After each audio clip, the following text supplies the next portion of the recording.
सबैलाई जय मसीह। यो शनिबारको सङ्गतिमा फेरि पनि तपाईँहरूलाई तपाईँ घर घरमै भए तापनि स्वागत गर्दछु हैन। परमेश्वरले तपाईँहरूलाई प्रेम गर्नुहुन्छ, परमेश्वरले तपाईँको वास्ता गर्नुहुन्छ। यति वास्ता गर्नुहुन्छ कि उहाँले आफ्नै पुत्रलाई पनि बाँकी राख्नु भएन, तपाईँ र मलाई ती सबै प्रकारका बन्धनबाट छुटकारा दिनको लागि हैन, बचाउनको लागि।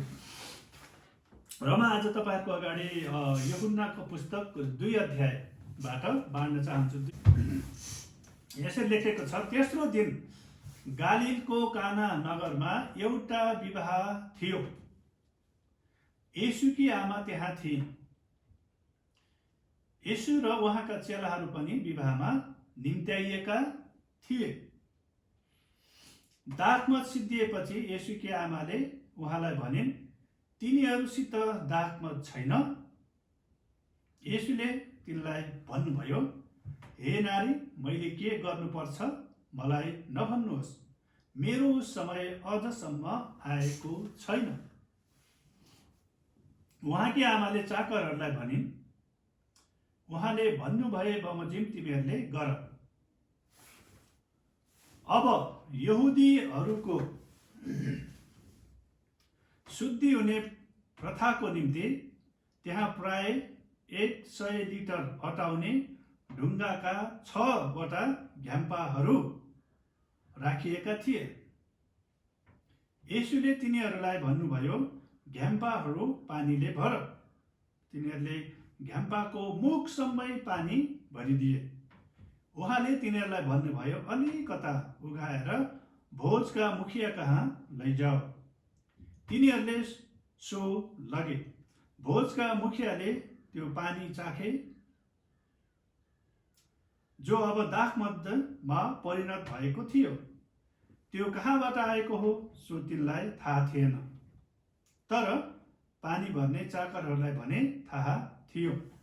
तब भोजका मुखियाले दुलहालाई बोलाएर भने, हरेक मानिसले पहिले असल दाखमत टक्र्याउँछ अनि मानिसहरूले निकै खाइसकेपछि मात्र कमसल दाखमत राखिदिन्छ। तिमीले त असल दाखमत अहिलेसम्म राखी छोडेका छौ। उहाँका चिन्हहरूमध्ये यो पहिलो चिन्ह येशूले गालिलको कानामा गर्नुभयो। यसरी उहाँले आफ्नो महिमा प्रकट गर्नुभयो अनि उहाँका चाकरहरूले उहाँमाथि विश्वास गरे। आमेन। परमेश्वरले पढेको वचनमा आशिष दिनुभएको होस्। यो खण्ड हामीले धेरै सुनिरहेका छौँ, पढिरहेका छौँ अनि विवाहको बेलामा पनि हामीले याद गर्दछौँ। अस्ति 3 गते हाम्रो मण्डलीको एउटा सदस्य हैन सञ्चारको पनि विवाह भयो। हामी त्यो विवाहमा गयौँ, धेरै टाढा थियो तर सबै कुराहरू आशिषमय भयो। तर यहाँ हामी के देख्छौँ भने यो विवाह भोजमा प्रभु येशू ख्रिस्टलाई बोलाइएको थियो, उहाँका चेलाहरू अनि उहाँको आमा पनि हुनुहुन्थ्यो। र त्यो भोज गरिरहेको बेलामा त्यहाँ दाखमत सकियो। सबै कुरा दाखमत सकिसकेपछि तर त्यहाँ मानिसहरू अझै थुप्रै थिए। अनि त्यो सकिएको भए त्यहाँनिर के हुन्थ्यो त, भोज दिने व्यक्तिको अलिकति लाज हुन्थ्यो, बेइज्जती हुन्थ्यो हैन। विवाहमा त बोलायो हैन, यस्तो दाखमतै छैन रहेछ, कस्तो म्यानेजमेन्ट गरेको होला हैन, कस्तो व्यवस्था गरे होला, कतिजनाले बोलायो होला, बोलाउने बेला धेरैलाई बोलाउने, गिफ्ट पाउला भनेर हैन, खाना चाहिँ कम बनाउने भन्ने पनि हुन्छन् मान्छेहरू, थुप्रै हुन्छन् हैन, विभिन्न कुराहरू आउँछ। तर यहाँ हामी के देख्छौँ भने त्यो जुन अभाव हुन लागेको थियो, त्यो अभाव भइसकेपछि यदि सबैले थाहा पाएका भए त्यहाँ विवाह भोज दिने व्यक्तिको ठुलो अपमान हुन्थ्यो होला। धेरै व्यक्तिहरू विवाह दिने भोज दिने व्यक्ति मात्र नभइकन उसको नातेदारहरूको पनि त्यहाँ अपमान हुन्थ्यो होला। सम्बन्धित व्यक्ति, दुलहा दुलही सबैको हैन, फलानाको बिहामा त यस्तो भएको थियो भनेर वर्षौँसम्म उनीहरूले भन्थ्यो होला। तर त्यो अभाव चाहिँ कसैले थाहा नपाइकनै समाधान भएको छ। यो कसरी भयो त हैन। हामीले कतिचोटि भन्छौँ प्रभु येशू ख्रिस्टले त्यो विवाह भोजमा अचम्मको आश्चर्य कर्म गर्नुभयो र विवाह भोज मा आउन लागेको समस्याबाट उनीहरूलाई बचाउनु भयो भन्छौँ। तर यो कसरी भयो त, यो कुरा बुझ्न चाहिँ जरुरी छ हैन। हामीले परमेश्वरका प्रतिज्ञाहरू मात्र याद गर्ने हैन, तर प्रतिज्ञाहरूलाई मात्र थाहा गर्ने हैन, तर हाम्रो परमेश्वरलाई पनि थाहा गर्नुपर्छ। कतिचोटि व्यक्तिहरूले परमेश्वरका प्रतिज्ञाहरू याद गर्छन्, दाबी गर्छन्, तर त्यो प्रतिज्ञा बोल्नुहुने परमेश्वरलाई राम्ररी चिनेको हुँदैन हैन। कोबाट आएको यो वचन, हाम्रो परमेश्वर कस्तो परमेश्वर हुनुहुन्छ, उहाँले के गर्न सक्नुहुन्छ, ती कुरा कतिचोटि परमेश्वरलाई नचिनिकन परमेश्वरका वचनहरू मात्र दाबी गरिरहेको हुन्छ हैन। तर यहाँ हामी के देख्छौँ भने यो कसरी भयो त, म आज तपाईँहरूको अगाडि चाहिँ यहाँ 3टा कुरा बताउन चाहन्छु, जसले हामीलाई यो बताउँछ कि त्यहाँ विवाह भोजमा आउन लागेको अप्ठ्यारो अभावलाई पुरा गरेको छ। ती विवाहको भोजमा प्रभु येशू ख्रिस्टलाई निमन्त्रणा दिएको छ र उहाँसँगै उहाँका चेलाहरूलाई पनि निमन्त्रणा दिएको, त्यसैले उनीहरू पनि आएका छन्। आमाको नाम पनि दिएको छ, आमालाई पनि निमन्त्रण दिएको हैन। कतिचोटि पहिला यो कार्डहरू बाँड्दाखेरि पहिला कतिपय व्यक्तिहरूलाई व्यक्तिगत बोलाइएको हुन्थ्यो भने कतिलाई चुले निम्ता पनि दिएको हुन्थ्यो, चु लेखेको हुन्थ्यो हैन। त्यहाँनिर चु भनेको चाहिँ चुले निम्ता भनेको घर नभएका सबैजना आउनु, घरमा चाहिँ त्यो दिन चुलो नजलाउनु भनेको है। त्यसैले हाम्रो खुसियालीमा दुःखको बेलामा होइन, अहिले हामीलाई कतिचोटि यो कोरोनाको बेलामा यो पेन्डेमिकको समयमा बढी याद गर्ने है, मान्छेहरूले प्रार्थना गरेको छन्, प्रभु बचाउनु, प्रभु बचाउनु। ठिक हो, हामीले उहाँलाई पुकार्नुपर्छ, मलाई पुकार म तँलाई जवाब दिन्छु भन्नुभएको छ, पुकार भन्नुभएको छ, बोला भन्नुपर्छ, बोलाउनै पर्यो नि होइन, त्यो ठिक हो। तर कतिचोटि खुसीको बेलामा चाहिँ परमेश्वरलाई मानिसहरू बिर्सिन्छन्। प्रभु मलाई यो जागिर दिनुहोस्, जसरी पनि दिनुहोस् प्रभु प्रभु भनेर उपवास सहित उनीहरूले प्रार्थना गर्छन्, तर जागिर पाएपछि प्रभु समय नै छैन भन्ने पनि हुन्छ हैन। यहाँनिर के देख्छौँ, त्यो विवाह भोजमा चाहिँ प्रभु येशू ख्रिस्टलाई निमन्त्रणा दिइएको छ। निमन्त्रणा यो एकदमै महत्त्वपूर्ण कुरा छ है, आमन्त्रण गरिएको छ। हामीले हाम्रो जीवनमा हुने प्रत्येक खुसियालीमा प्रभुलाई निमन्त्रणा दिनु जरुरी छ, किनकि उहाँले हामीलाई असल निर्देशन दिन सक्नुहुन्छ। हामीले गरेको कामहरूमा उहाँले हामीलाई आशीष दिनुहुन्छ र जब उहाँलाई हामीले आफूसँगै राख्छौँ भने आफू भएको ठाउँमा निमन्त्रणा दिन्छौँ भने आउन लागेका विभिन्न अप्ठ्यारो परिस्थितिमाथि उहाँले विजय दिनुहुन्छ। जसरी ढुङ्गामा हैन हुरी बतास आउँदाखेरि चेलाहरू आत्तिएका छन्, डराएका छन्, तर अन्तमा चाहिँ जति डराए जति तर्सिए पनि समस्या समाधान भएछ, किनकि त्यहाँ प्रभु येशू ख्रिस्ट हुनुहुन्थ्यो। उनीहरू आत्तिएका छन्, आत्तिएको बेलामा प्रभु येशू ख्रिस्ट पनि त्यही हुनुहुन्छ भन्ने पनि बिर्सेका छन्। आत्तिएको बेला सबैलाई त्यस्तै हुन्छ हैन। बाटोमा हिँड्दै गएर झट्ट सर्प देखियो भने सर्प यतातिर बाटो आएको छ, यता भागो भने झन् सर्पकै टाउकोमा दौडिन्छ हैन, उफ्रिन्छ। आत्तिएको बेला त्यस्तै हुन्छ, चेलाहरू पनि त्यस्तै भयो। तर आत्तिए तापनि उनीहरूले जब प्रभु येशू ख्रिस्टलाई पुकारा गरेका छन्, प्रभु येशू ख्रिस्टले त्यो हुरी बतासलाई शान्त पारिदिनु भएको छ। त्यसैले उहाँ हामीसँग हुनुहुन्छ, उहाँलाई हामीले निमन्त्रणा दिन्छौँ भने हाम्रो जीवनमा आउने समस्याहरूमाथि हामीलाई उहाँले विजय दिनुहुन्छ। समस्या नआउने होइन, आउँछ, तर त्यो अवस्था त्यो समस्यामाथि उहाँले विजय दिनुहुन्छ। र प्रभु येशू ख्रिस्टले पनि बताउनु भएको छ, तपाईँले प्रकाश 3:20 हेर्नुभयो भने उहाँले भन्नुभएको छ कि म ढोकामा उभिएर ढकढकाउँछु, यदि कसैले मेरो स्वर सुनेर ढोका खोलिदिन्छ भने म त्यस कहाँ प्रवेश गर्नेछु। स्वर सुनेर कतिचोटि उहाँले बोलाउनुहुन्छ, कतिचोटि हामी उहाँलाई बोलाउनु जरुरी छ, उहाँलाई निमन्त्रणा दिन जरुरी छ। र दोस्रो कुरा हामी देख्छौँ अन्तर्विन्ती गरिएको छ। यहाँ के देखिएको छ भने जब त्यहाँ दाखमत सकिन लाग्यो अनि येशूकी आमाले उहाँलाई भन्नुभयो, येशूकी आमा मरियम पनि त्यहाँ हुनुहुन्थ्यो, उहाँले के तिनीहरूसित दाखमत छैन भनेर उहाँले प्रभु येशू ख्रिस्टलाई बताउनु भएको छ। विवाह भोजमा उहाँ सहभागी हुनुभएको छ, उहाँहरूलाई आदर सहित बोलाइएको छ। त्यो विवाह भोजको उहाँ एउटा हिस्सा हुनुहुन्छ। त्यसैले त्यहाँ भएको कमी कमजोरीलाई उहाँले देख्नु भएको छ। अनि कतिपय व्यक्तिहरू विवाहमा जान्छन्, केही बोलाइसकेपछि ला केही कमी हुने हो कि उनीहरू आफै सहायता गरिरहेको हुन्छन् होइन। उनीहरूलाई यो गर्दै त्यो गर्दै भन्नु पर्दैन होइन। मलाई बोलाएको छ विवाहमा, मैले यो व्यक्तिको आवश्यकताहरू यदि कुनै मैले गर्न सक्ने काम छ भने मैले गर्नुपर्छ भनेर उनीहरू आफै स्वेच्छाले गर्छन्। कति व्यक्तिहरू चाहिँ मलाई भन्दै भनेन, मैले त जाने थिएँ, मलाई भनेको भए त यो समस्या आउँथेन भन्ने पनि हुन्छन्, कोही कोही हुन्छन्, कमै हुन्छन् त्यस्तो। तर कतिपय व्यक्तिहरू त्यो आउन लागेको समस्या समाधानको लागि उनीहरू आफै अग्रसर हुन्छन्। यहाँनिर प्रभु येशू ख्रीष्टका आमाले यहाँनिर त्यही भन्नु, त्यहाँ दाखमा सकिन लागेको थियो, त्यसैले उहाँले चाहिँ सिधै गएर मुखियालाई पनि भन्न सक्नुहुन्थ्यो, यहाँ दाखमा सकिन लागेको छ है, विचार गर होइन, मैले थाहा पाइदिएँ, तिमीहरूलाई थाहै छैन भन्ने पनि सक्नुहुन्थ्यो होला होइन। तर उहाँलाई थाहा थियो त्यो अभावलाई पुरा गर्न सक्ने कोही हुनुहुन्छ भने प्रभु येशू ख्रीष्ट हुनुहुन्छ। हो, उहाँलाई जन्म मरियमले दिएकी हुन्, तर उहाँ को हुनुहुन्छ भन्ने कुरा मरियमलाई थाहा छ। कसरी जन्मेको, पवित्र आत्माद्वारा मरियमको कोखमा चाहिँ गर्भधारण हुनुभयो होइन, त्यो कुरा उहाँलाई थाहा छ। त्यसैले उहाँ त प्रभु हुनुहुन्छ।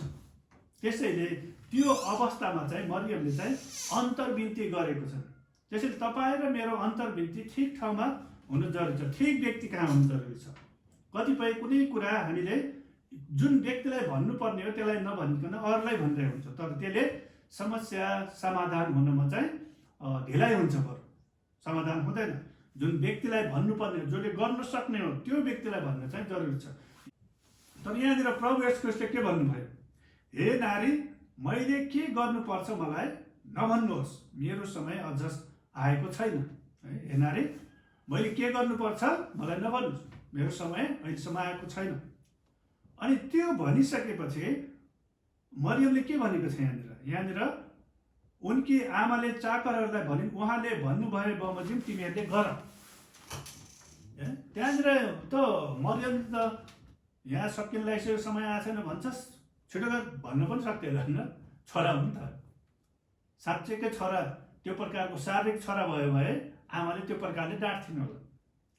तर मरियमलाई थाहा छ उहाँ चाहिँ प्रभु हुनुहुन्छ। अनि मेरो समय आएको छैन भन्छ, जानकारी अन्तर्विन्ती गर्ने काम चाहिँ उहाँले गर्नुभयो, ठिक ठाउँमा त्यो कुरा पुर्याइदिनु भएको छ। त्यसपछि उनी ढुक्क भएको छन्। बरु के भनेको छ, चाकरहरूलाई उहाँले जे भन्नुहुन्छ त्यही गर। त्यसको अर्थ के त, प्रभु येशू ख्रीष्टले ठिक समयमा त्यो अभावलाई पुरा गरिदिनु हुनेछ भन्ने कुरामा चाहिँ मरियम चाहिँ ढुक्क छ। यदि त्यो विश्वास नभएको भए त उनले होइन के सकिन लाग्यो भन्थिन् होला नि त। तर उनले के भनेको छन् चाकरहरूलाई, उहाँले जे भन्नुहुन्छ त्यो तिमीहरूले गर। हाम्रो काम चाहिँ अन्तर्विन्ती प्रार्थना गर्ने। हामीले प्रार्थना गर्छौँ, आश्चर्य काम गर्ने परमेश्वरले, हामीले गर्ने होइन आश्चर्य काम। हाम्रो काम अन्तर्विन्ती गर्ने होइन। यो मर्कुस 11:24 पनि त्यहाँ लेखेको छ नि त होइन। उहाँले प्रभुले भन्नुभयो, तिमीहरूले प्रार्थनामा जे माग्छौ त्यो पाएका छौ भन्ने विश्वास राख र त्यो तिमीहरूको हुनेछ। हाम्रो काम चाहिँ प्रार्थना गर्ने अनि विश्वास गर्ने। यहाँनिर अन्तर्विन्ती गर्ने काम मरियमले गरिदिनु र त्यसपछि यहाँनिर चाकरहरूलाई पनि के भनेको छ, उहाँकी आमाले चाकरहरूलाई भनिन्, उहाँले भन्नुभए बमोजिम तिमीहरूले गर। उहाँले जे भन्नुहुन्छ भनेको कुरा तिमीहरूले गर भनेर उहाँ जान्नु। त्यसैले हामी अन्तर्विन्ती प्रार्थना गर्छौँ। मैले अन्तर्विन्ती प्रार्थना गरेँ अहिले नै हुनुपर्छ भन्ने छैन। यति ठुलो मान्छेले भने अहिले तुरुन्तै गर भन्ने पनि हुन्छ नि कतिजना। कतिले चाहिँ होइन भन्छन्, ल तपाईँले मलाई भन्नुभयो ठिक छ म यो काम गरिदिन्छु भनेर कतिले भन्छन्। तर कतिजना चाहिँ जिद्दी गर्छन्, होइन कि अहिले गर्नु के छोड्दैन। त्यो भनेको विश्वास नभएको। तर यहाँनिर मरियमले अन्तर्विन्ती प्रार्थना गरिन् र आफ्नो जिम्मा पुरा गरेको छन् र त्यसपछि अब प्रभुले त्यो कुराहरू पुरा गर्नुहुनेछ भनेर उनी चाहिँ एकदमै ढुक्क बसेकी छन्। अन्तर्विन्ती तपाईँ र मेरो निम्ति पनि अन्तर्विन्ती गर्ने व्यक्तिहरू हुनुहुन्छ। यदि कोही हुनुहुन्न भन्ने जस्तो लाग्छ भने पवित्र आत्मा हाम्रो लागि निरन्तर अन्तर्विन्ती गरिराख्नुहुन्छ। तपाईँले रोमी 8:26 हेर्नुभयो भने यहाँ म पढिदिन्छु। त्यसै गरी पवित्र आत्माले पनि हाम्रो दुर्बलतामा सहायता गर्नुहुन्छ। कसरी प्रार्थना गर्नुपर्ने हो हामी जान्दैनौँ, तर शब्दहरूमा व्यक्त गर्न नसकिने सुस्केरमा पवित्र आत्माले हाम्रा निम्ति मध्यस्थता गर्नुहुन्छ। आमेन। पवित्र आत्माले हाम्रो निम्ति मध्यस्थता गर्छ। हामी कमजोर हुन्छ, कतिचोटि हामीलाई प्रार्थना गर्नु पनि गाह्रो हुन्छ, तर पवित्र आत्माले हाम्रो निम्ति मध्यस्थता गर्नुहुन्छ। अहिलेको हामी एक्लै छैनौँ। त्यसैले हामी यहाँ के देख्छौँ भने दोस्रो कुरा अन्तर्विन्ती प्रार्थना गरेको छ। त्यसपछि तेस्रो कुरा छ आज्ञा पालन। आज्ञा पालन छ। आज्ञा पालन के छ त्यहाँनिर 6 पददेखि हेऱ्यो भने, अब यहुदीको शुद्धि हुने प्रथाको निम्ति प्राय 100 लिटर अटाउने ढुङ्गाका 6वटा घ्याम्पाहरू राखेका थिए। 100 लिटर अटाउने भने 6वटा घ्याम्पाहरू राखेका थिए। येशूले तिनीहरूलाई भन्नुभयो, घ्याम्पाहरू पानीले भर। तिनीहरूले घ्याम्पाको मुखसम्मै पानी भरिदिए। अनि यहाँनिर चाकरहरूलाई मरियमले के भन्ने थियो? उहाँले जे भन्नुहुन्छ त्यो तिमीले गर। अनि प्रभु येशू ख्रीष्टले के भन्नुभयो? यो घ्याम्पाहरू पानीले भरिदेऊ। त्यो चाकरहरूले पनि के गरेको छ? म दाखमा त सकिरहेछ, तपाईँ चाहिँ पानीले भर भन्नुहुन्छ भनेर कुनै प्रकारको वाद विवाद गरेको छैन। वाद विवाद गरेको छैन। चाकरहरू भनेको मालिकले जे भन्यो त्यही काम गर्ने, आज्ञा पालन गर्ने। उनीहरूले धेरै वाद विवाद गर्ने छैन। होइन, कतिचोटि विभिन्न व्यक्तिहरू होइन कुनै संस्थामा काम गराउन अथवा त्यसमा अब बोसले भनेको नमान्दाखेरि कतिचोटि त्यो कामबाट चाहिँ निस्किनु पर्ने पनि हुन्छ। किनभने त्यो बोसको आज्ञा पालनको लागि त्यहाँ उनीहरूलाई राखिएको। आज्ञा पालन भनेको त्यो सम्बन्धी काम गर्नको लागि, फेरि अन्य कामको लागि त आज्ञा पालन हुँदैन। होइन, त्यो सम्बन्धी जुन जिम्मेवारी दिएको छ, जुन काम गर्नको लागि उनीहरूलाई नियुक्त गरे, त्यो काम चाहिँ उनीहरूले गर्नुपर्ने हुन्छ, आज्ञा पालन गर्नुपर्ने हुन्छ। कहिले मन लाग्ला कहिले नलाग्ला, तर पनि त्यो आज्ञा पालन चाहिँ गर्नुपर्ने हुन्छ। अनि यहाँनिर त्यति बेलाको समयमा त झन् यी चाकहरूले पुरा आज्ञा पालन गर्नु नै पर्थ्यो। तर यहाँ यिनीहरूले पनि केही प्रश्नहरू गरेको छन्। उहाँ त निम्ताहरू हुनुहुन्थ्यो नि, गेस्ट हुनुहुन्थ्यो नि, होइन, घरकै मान्छेले भनेको भए त अर्कै कुरा। तर उहाँ त विवाह भोजमा आएको मान्छेले उहाँलाई काम गराउँदैछन्। तर पनि के गरेको छ? उनीहरूले आज्ञा पालन गरेको छ।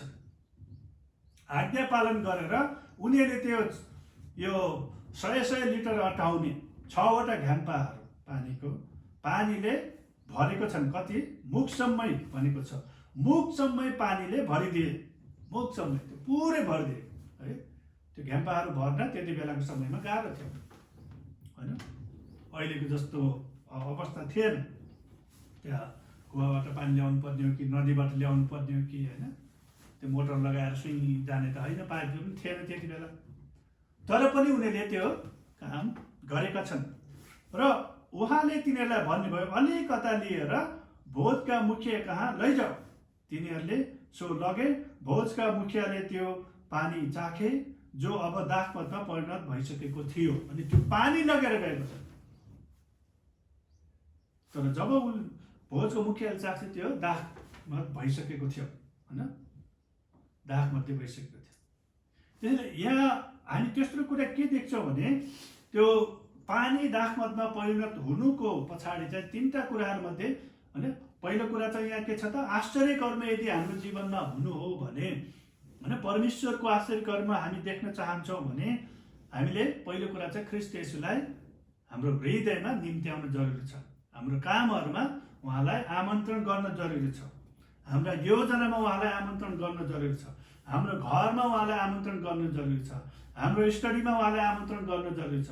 हाम्रो कामको क्षेत्रमा उहाँलाई आमन्त्रण गर्न जरुरी छ। प्रभु तपाईँ घरमै बस्नुहोस्, म अहिले काम गर्न जान्छु, आएर भेट्ला। होइन, उहाँलाई हामीसँगै, उहाँ त हामीसँगै हुनुहुन्छ। जुनसुकै ठाउँमा पनि हामी उहाँलाई बोलाउन सक्छौँ। अनि दोस्रो कुरा हामीले देख्यौँ अन्तर्विन्ती। होइन, हामीले अन्तर्विन्ती गर्न जरुरी छ।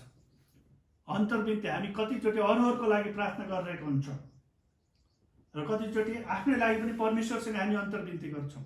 अनि पवित्र आत्माले पनि हाम्रो निम्ति अन्तर्विन्ती गर्नुहुन्छ, मध्यस्थता गर्नुहुन्छ। अनि तेस्रो कुरा हामी देख्यौँ आज्ञा पालन। आज्ञा पालन बलिदान भन्दा पनि उत्तम हो। आज्ञा पालन यो सुन्दाखेरि सजिलो छ, तर यो आज्ञा पालन कसको गर्ने, कति बेला गर्ने, आज्ञा पालन भनेको के हो, त्यो कुरा जब हामीले बुझ्छौँ भने आज्ञा पालनबाट धेरै आशिषहरू छन्। आज्ञा पालन जब हामीले गर्छौँ भने त्यसले हाम्रो जीवनमा आशिष ल्याउँछ, अभाव भएको ठाउँमा प्रशस्तता ल्याउँछ। आज्ञा पालन नगरेको कारणले होइन, जस्तै तपाईँ रोड बाटोमा हिँड्दै हुनुहुन्छ, बाइक चलाउनुहुन्छ या गाडी चलाउनुहुन्छ, त्यहाँनिर निर्देशन छ ट्राफिक नियमको आज्ञा पालन गर्नुभयो भने तपाईँ सुरक्षित हुनुहुन्छ। तर ट्राफिक नियमको आज्ञा पालन गर्नु भएन, लेफ्टबाट तपाईँले ड्राइभ गर्नुपर्ने, दायाँबाट गर्दै हुनुहुन्छ भने गयो। आज्ञा पालनले हाम्रो जीवनमा सुरक्षा ल्याउँछ। कतिचोटि हामीलाई आज्ञा पालन गर्न गाह्रो लाग्छ, के यस्ता मान्छे भने जस्तो कतिचोटि आउँछ, तर होइन, हामीले आज्ञा पालनमा आशिष छ। आज्ञा पालनले चङ्गाई पनि ल्याउँछ।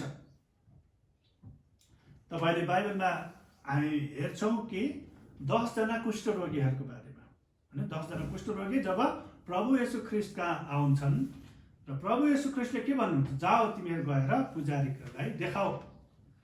पुजारीलाई जब उनीहरू देखाउन जाँदाखेरि के हुन्छ, जाँदै बाटोमै ठिक भएको छ। यहाँनिर उनीहरूले पनि वाद विवाद गर्न सक्थेन, त्यो चाकरहरूले वाद विवाद नगरे जस्तै उनीहरूले पनि होइन, हामी निकै भएको छैन, कहाँ पुजारी कहाँ देखाउन जाने, किनकि त्यति बेलाको समयअनुसार चाहिँ कुष्ठरोग लागेको व्यक्तिलाई समाजबाट बाहिर राखिन्थ्यो, जङ्गलमै उनीहरू बस्नुपर्ने हुन्थ्यो। र जब निको भयो भने पुजारी कहाँ गएर पुजारीले यो उनीहरू निको भयो है छालाको रोगबाट, कुष्ठरोगबाट भन्यो भने उनी पुजारीले प्रमाणित गर्यो भने त्यसपछि बल्ल समाजमा जानु पाउँथ्यो, नत्र भने समाजबाट फेरि ढुङ्गाले हानेर लखेट्थ्यो उनीहरूलाई। त्यसैले प्रभुले के भन्नुभयो, पुजारी कहाँ जाउँ। उनीहरूले भन्न सक्थे, खोइ हामी निकै भएको छैन, कसरी पुजारी कहाँ जाने, पहिला निको भए पो हामी पुजारी कहाँ देखाउन जाने भन्न सक्थे होला नि। उनीहरूले पनि के गरे, आज्ञा पालन गरे। त्यसैले आज्ञा पालनमा चङ्गाई छ। आज्ञा पालन जब हामी गर्छौँ भने त्यसले चङ्गाई ल्याउँछ। उनीहरू जाँदै बाटोमै ठिक भयो। प्रभुले यहाँनिर ल म तिमीहरूलाई निको बनाउँछु, निको भइजा भन्नुभएको छैन नि त। आज्ञा पालन, चङ्गाईको कुराहरू हामीले बाइबलमा हेऱ्यो भने आज्ञा पालन, उनीहरूले प्रभुले भनेअनुसार गरेको कारणले निको भएका छन् र उनीहरूले जे विश्वास गरे त्यो अनुसार उनीहरू अगाडि बढेको कारणले पनि निको भएका छन्। प्रभुले भन्नुभएको छ, तिम्रो विश्वासको कारण तिमी निको भयो भन्नुभएको छ। त्यसैले आज्ञा पालन एकदमै महत्त्वपूर्ण छ। आज हामीले आज्ञा पालन गर्नुपर्ने धेरै कुराहरू हुनसक्छ, होइन, मण्डली सम्बन्धी आज्ञा पालन होला, प्रभुसँगको सङ्गति सम्बन्धी आज्ञा पालन होला, प्रभुलाई दिने कुराहरूको बारेमा आज्ञा पालन होला। जब त्यो आज्ञा पालन हामी गर्छौँ भने त्यसले हाम्रो जीवनमा अचम्मको काम गर्दछ, होइन। कतिचोटि कर काप गरेर पनि आज्ञा पालन गर्न लगाउन सकिन्छ, होइन। कर काप गरेर पनि आज्ञा पालन गर्न चाहिँ लगाउन सकिन्छ, तर त्यसले आशिष ल्याउँदैन। हामीले अस्ति हेरेको थियौँ, खुसी साथ दिनेलाई परमेश्वरले प्रेम गर्नुहुन्छ। कर काप गरेर दिएको त केही काम लाग्दैन। कर काप गर्यो भने त्यसले आशिष ल्याउँदैन, खुसी साथ। त्यसैले आज्ञा पालन गर्ने कुरा फेरि यो कुनै व्यक्तिलाई देखाउनको लागि पनि होइन। कुनै व्यक्तिलाई देखाउनको लागि आज्ञा पालन गर्छौँ भने त्यसले कुनै पनि फाइदा ल्याउँदैन हाम्रो जीवनमा। आज्ञा पालन अरूले गर्यो म पनि गर्छु भनेर पनि होइन। यो चाहिँ नितान्त व्यक्तिगत कुरा हो। हामी नितान्त व्यक्तिगत, कोहीले गरोस् या नगरोस्, यदि तपाईँ परमेश्वरले भनेको अनुसार आज्ञा पालन गर्नुहुन्छ भने अरूको जीवनमा आशिष आओस् नआओस्, तपाईँको जीवनमा आशिष आउँछ, होइन। चारैतिर खरेडी परेको किन नहोस्, अघि नै हामीले भजन सङ्घ 1 अध्यायमा हेऱ्यौँ, सुक्खा भएको ठाउँमा पनि आज्ञा पालन गर्ने, प्रभुको नजिकै हुने, व्यक्तिको जीवनमा चाहिँ आशिष आइरहेको हुन्छ, वृद्धि भइरहेको हुन्छ, फलिफाप भइरहेको हुन्छ। होइन यो मान्छे साँच्चै यो डलर आउँथ्यो भने चाहिँ साँच्चै आएको हो कि क्या हो, यस्तो खरेडीको बेला पनि कहाँबाट यसो भयो भन्ने पनि मान्छेले सोच्न सक्छन् होला। तर होइन, परमेश्वरमा जब हामी लागिराख्छौँ, उहाँको आज्ञा पालन गर्छौँ भने सबै मान्छे दङ्ग पर्छन् होला। मलाई एकजना व्यक्तिले मेसेज लेखेको मैले पढेको थिएँ, पहिला तपाईँलाई पनि सुनाएँ होला सायद। हाम्रो यो पास्टर मार्कको ससुरा उहाँ धेरै वर्ष पहिलादेखि नेपालमा आउनुहुन्थ्यो। विकट ठाउँमा जाने यो विशेष गरी चौधरी परिवारहरू त्यो ग्रुपमा गएर उहाँले शिक्षा दिएको, अहिले धेरै लिडरसिपमा धेरै अगाडि आएका छन्। उहाँ निस्वार्थ कि त्यो जाने होइन प्रचार गर्ने, त्यो उहाँले एउटा प्रचार अहिले चाहिँ उहाँ अब 85-86 वर्ष भइसक्नु भयो, अब नेपाल आउन सक्नुहुन्न। तर उहाँले पहिलाको घटनाहरू लेखिराख्नुहुन्छ क्या, नेपालमा आएको, अरू ठाउँमा गएको, अनि त्यो गवाहीहरू लेखिराख्नुहुन्छ। अनि उहाँको एउटा मेसेजमा चाहिँ मैले पढेको थिएँ, त्यहाँ एकजना व्यक्ति होइन यात्रामा जब जान्छ, यात्रा जाँदाखेरि होइन, अब यात्रामा त कहिले खानेकुरा पाउँछ, कहिले पाउन्न, कहिले पानी पाउँछ, कहिले पाउन्न। त्यो व्यक्तिलाई चाहिँ अब हिँड्दा चाहिँ पानी पाएन छ, उसले पानी पिउने उसलाई अब बोकेको सकियो होला होइन। 1 दिन भयो, 2 दिन भयो, 3 दिन भइसक्यो पानी पाएछ बिचरा, कस्तो भयो होला होइन, त्यहाँ भइसक्यो। अनि टाढा एउटा थोत्रो घर देखेछ, पुरानो त्यो बन्जर भइसकेको। अनि त्यहाँको त्यति बेला चाहिँ त्यहाँ ह्यान्डपम्प पनि अगाडि गाडेको रहेछ। अनि ह्यान्डपम्पलाई गएपछि त्यो ह्यान्डपम्पलाई यस्तो चलाउँछ, त्यो अब कहिलेदेखि पुरानो रहेछ, त्यो वासरभित्रको सुकिसकेको, त्यो पानी नआउने त्यत्तिकै होइन, तलमाथि मात्र भइराख्ने। अनि उसलाई चाहिँ ला ह्यान्डपम्प त पाए, यो पानी छैन रहेछ। अनि अलिकति उता गएपछि त्यो ह्यान्डपम्पको अलिकति छेउतिर चाहिँ एउटा बोतल पनि रहेछ कि, त्यो बोतलमा चाहिँ पानी रहेछ, अलिकति पानी रहेछ, त्यो अलिकति पानी छ। अनि त्यही भए पनि होइन, केही नभए त एक थप्पा भए पनि कस्तो हुन्छ भनेर खोलेर यस्तो खानु मात्र पिउनु मात्र लगाएको थियो। त्यहाँ चाहिँ लेखेको थियो, यो पानी चाहिँ नपिउनु होला, तर यो ह्यान्डपम्पमा हाल्नु होला। अनि उसलाई अचम्म लाग्यो, नपिउनु होला, ह्यान्डपम्पमा हाल्नु होला भन्छ। अब बल्ल तल 3 दिनपछि पानी पाएको छु, यो ह्यान्डपम्पमा हाल्यो भने आएन भने के गर्ने? उसलाई त एकदमै त्यहाँ द्वन्द्व भएछ बिचरालाई, के गर्ने। अनि अब त्यहाँ जङ्गलमा उसलाई देख्ने त कोही पनि छैन।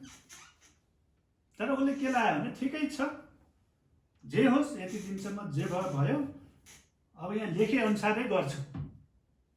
उसले त्यो पानी चाहिँ ह्यान्डपम्पमा हालेछ। ह्यान्डपम्पमा हालेर चलाउँदाखेरि त अब त्यो पानी आउँदैन, किनभने त्यो त अब कहिलेदेखि त्यो वासर सुकेको होइन, त्यो फुलेपछि बल्ल त्यहाँ हावा टाइट भएपछि तलबाट पानी तान्ने हो नि त, पानी नै आउन लाग्यो। अनि उसलाई चाहिँ एकदमै आफैदेखि रिस पनि उठ्यो, किन मैले यो पानी कसैले देखाएको त थिएन, लेखेको मैले किन माने होला, नमाने पनि हुन्थ्यो, पिदिए हुन्थ्यो, कसले देखाएको थियो भनेर उसलाई रिस उठेको थियो। तर रिस उठेको झोकमा कतिजना मान्छेहरू बढी काम गर्छन्, रिस उठेको छ त्यो ह्यान्डपम्प चाहिँ छोडेको छैन, उसले ह्यान्डपम्प चलाइरहेको छ। कस्तो खालको मान्छे रहेछ यो, त्यो अलिकति खायो भने त अलिकति 1-2 दिन हिँड्न त सक्थेँ म। कस्तो खालको मान्छे छ, आफैलाई गाली गर्न लाग्छ, बडबडाउन लाग्छ, तर ह्यान्डपम्प चाहिँ चलाउनु छोडेको छ, चलाएको पछि चाहिँ त्यो ह्यान्डपम्प चाहिँ वासर चाहिँ अलिकति पानीले होइन त्यो भिज्दै गएपछि अनि त्यो वासर अलिकति फुल्दै गएपछि अनि त्यो अलिकति कडा हुन लाग्यो। अनि बिस्तारै चलाउँदै गर्दाखेरि त्यहाँबाट पानी आउन लाग्यो, ह्यान्डपम्पबाट प्रशस्तसँग पानी आयो। पानी आएपछि एकदमै खुसी भयो, पानी आयो चलाइरहेछ, पानी पिउनु छोडेर खुसी भएर चलाइरहेछ है। अनि पानी चलायो, अनि त्यसपछि त्यही बोतलमा भरेर उसले पिउँछ, पछि त्यसको ठगाइ मार्छ, नुहाइधुवाइ पनि गर्छ। तर यहाँनिर हामी के देख्छौँ भने आज्ञा पालन भन्ने कुरा कसैलाई देखाउनको लागि होइन। आज्ञा पालन त्यति बेला त उसलाई हेर्ने कोही पनि थिएन, त्यो बोतलमा कसले लेखेर छोड्यो होइन। कुनै व्यक्ति त्यस्तै होला बिचरा, उसलाई पनि त्यो अप्ठ्यारो परेको थियो होला, त्यसैले पछि आउनलाई पनि अप्ठ्यारो हुन्छ भनेर उसले लेखेर छोडिदिएको थियो। त्यसैले कतिजना व्यक्तिहरूले अनि उनीहरूको आफ्नो जीवनमा अनुभव गरेको हुनाले उनीहरूले के भन्छन्, आज्ञा पालन बलिदान भन्दा पनि उत्तम हो। त्यसैले परमेश्वरलाई दिने कुराहरूमा पनि कतिचोटि यो त हाम्रो व्यक्तिगत आज्ञा पालन हो, फलानले गर्ला नगर्ला, यसले कति दिन्छ त्यसले कति दिन्छ होइन। अहिले चाहिँ अब हाम्रो फेरि पेन्डेमिक सुरु भएपछि त अब भेटी त अब घरमै उठाइने हो। अस्ति पोहोर सालकोमा 4-5 महिनाको हेरेको त्यहाँ 1 महिनाको जति पनि उठाएको थिएन होइन। अब यो त घरमै हो नि है, तर परमेश्वर चाहिँ त्यहाँ पनि हुनुहुन्छ। आज्ञा पालन भनेको चाहिँ यो व्यक्ति फलाना व्यक्तिले यति कमाउँछ, यसले दशांश दिन्न, म किन दिने, होइन, त्यो प्रकारले होइन। जुन व्यक्तिले आज्ञा पालन गर्छ परमेश्वरको वचनको, त्यो व्यक्तिको जीवनमा प्रशस्तता परमेश्वरले दिनुहुन्छ। मलाई जाँचेर हेर भन्नुभएको छ। आज्ञा पालन, त्यो चेलाहरू, त्यो यो गमराहरूले पनि आज्ञा पालन गरेको छ। त्यसपछि त्यो मुखियाको यहाँनिर के भनेको छ, तब भोजका मुखियाले दुलहालाई बोलाए, होइन, यो कहाँबाट अहिलेसम्म यस्तो असल दाममा तिमीले दियौ। तर यहाँ के लेखेको छ, चाकरहरूलाई चाहिँ यो कहाँबाट आएको थियो भन्ने कुरा थाहा थियो, किनभने उनीहरूले आज्ञा पालन गरेको थियो नि। त्यो पिउनेलाई थाहा छैन, तर आज्ञा पालन गर्नेलाई यो कसरी भयो भन्ने कुरा थाहा छ। त्यसैले तपाईँ र मेरो जीवनमा होइन परमेश्वरको आशिष कसरी आउँदैछ भन्ने कुरा हाम्रो आज्ञा पालनले हामी थाहा गर्न सक्छौँ। बाहिरको मान्छेले त कहाँबाट आयो यसको, होइन, हिजोसम्म यस्तो थियो कसरी भयो, तर आज्ञा पालन गर्नेलाई चाहिँ थाहा हुन्छ यो कसरी भएको, होइन। परमेश्वरले आशिष दिनुभएको कुरा हामीलाई थाहा हुन्छ, परमेश्वरले नै यो गर्नुभएको हो, किनभने हामीले परमेश्वरमा विश्वास गरेको हुनाले परमेश्वरले गर्नुभयो भन्ने कुरा हामीलाई थाहा हुन्छ। त्यसैले हामी परमेश्वरले गर्नुभएका प्रत्येक आज्ञाहरू, होइन, ती जब हामी पालन गर्छौँ, यहाँनिर आश्चर्य कर्म कसरी भयो त, येशूलाई आमन्त्रण गरिएको छ, त्यसपछि त्यहाँनिर अभावको कुरालाई कसैले अन्तर्विन्ती गरेको छ, अनि त्यहाँनिर चाकरहरूले आज्ञा पालन गरेका छन्, अनि त्यो पानी चाहिँ दाखमतमा परिणत भएको छ। हाम्रो जीवनमा पनि यदि प्रभुलाई आमन्त्रण गरेका छौँ, हाम्रा अन्तर्विन्ती परमेश्वर कहाँ जाहेर गरेका छौँ, होइन, सुस्केरामा भए पनि अन्तर्विन्ती उहाँमा जाहेर गरेका छौँ भने, र जब हामी अभावको बेलामा पनि आज्ञा पालन गर्न छोड्दैनौँ, आज्ञा पालन भनेको होइन भएर दिने होइन, नहुँदाखेरि पनि अभावमा पनि हामीसँग भएका थोकहरूबाट परमेश्वरलाई महिमा दिन्छौँ भने, अनि ती कुराहरू उहाँले वृद्धि गर्नुहुन्छ। त्यसैले यो आज पहिलो दिन हो, अब कति दिनसम्म यसरी हामीले सङ्गति गर्नुपर्ने हो, तर हामी घरमै भए पनि जहाँ भए पनि परमेश्वर सर्वव्यापी हुनुहुन्छ। उहाँको आज्ञा पालन जब गर्छौँ भने आश्चर्य कर्महरू, अचम्मका कुराहरू परमेश्वरले गर्दै आउनु भएको छ, गरिरहनु भएको छ, अझै गर्नुहुनेछ। आमेन। उहाँको आश्चर्य काम गर्ने शक्ति सकिएको छैन। आश्चर्य कर्मको समय बितिगयो भन्छ कतिले, होइन,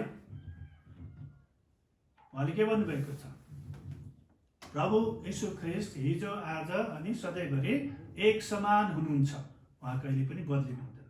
उहाँको वचनको शक्ति पनि एक समान छ, अहिले पनि त्यही नै हो।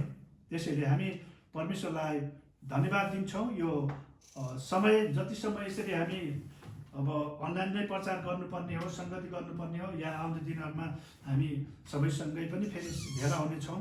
हामी निरन्तर एक अर्काको लागि अन्तर्विन्ती प्रार्थना गरौँ। प्रभु हामीसँग हुनुहुन्छ, हामी भित्र हुनुहुने, यो संसारमा हुने भन्दा महान हुनुहुन्छ, कोरोना भाइरसभन्दा पनि उहाँ अझै ठुलो हुनुहुन्छ, शक्तिशाली हुनुहुन्छ। आउँदै नआउने होइन, आए तापनि त्यसले हामीमाथि विजय हासिल गर्न सक्दैन, हामीलाई जित्न सक्दैन। भजन सङ्ग्रह 91 अध्यायमा भएको त्यो सुरक्षा प्रत्येक विश्वास गर्ने व्यक्तिहरूको लागि हो। त्यो ख्रिस्टलाई स्वीकार गर्ने प्रत्येक व्यक्तिको लागि, त्यो आउँदै नआउने, आउँछ जान्छ, होइन, हावा आउँछ जान्छ, आउँछ, तर प्रभु हामीसँग हुनुहुन्छ, उहाँ विजयी प्रभु हुनुहुन्छ। डर अनि त्रास होला, कतिचोटि ला भन्ने जस्तो होला, आउँछ, ला भन्ने पनि होला, तर ला भन्दा पनि ठुलो हाम्रो परमेश्वर हुनुहुन्छ, होइन। उहाँले हामीलाई पूर्ण सुरक्षा दिनुहुन्छ, अन्तिमसम्म पनि। हामीले अन्तिमसम्म ला अब त हुन्न कि भन्ने सम्म पनि हामीले विश्वास छोड्नुहुन्न। अन्तिमसम्म स्थिर रहनेको नै उद्धार हुनेछ। 3 दिन 5 दिन प्रभु यति दिन प्रार्थना गर्नेको भएन, अब त हुन्न कि क्या, होइन, अन्तिमसम्म। मिराकल त नेक एन्ड नाइटको बिचमा पनि मिराकल हुन सक्छ, है।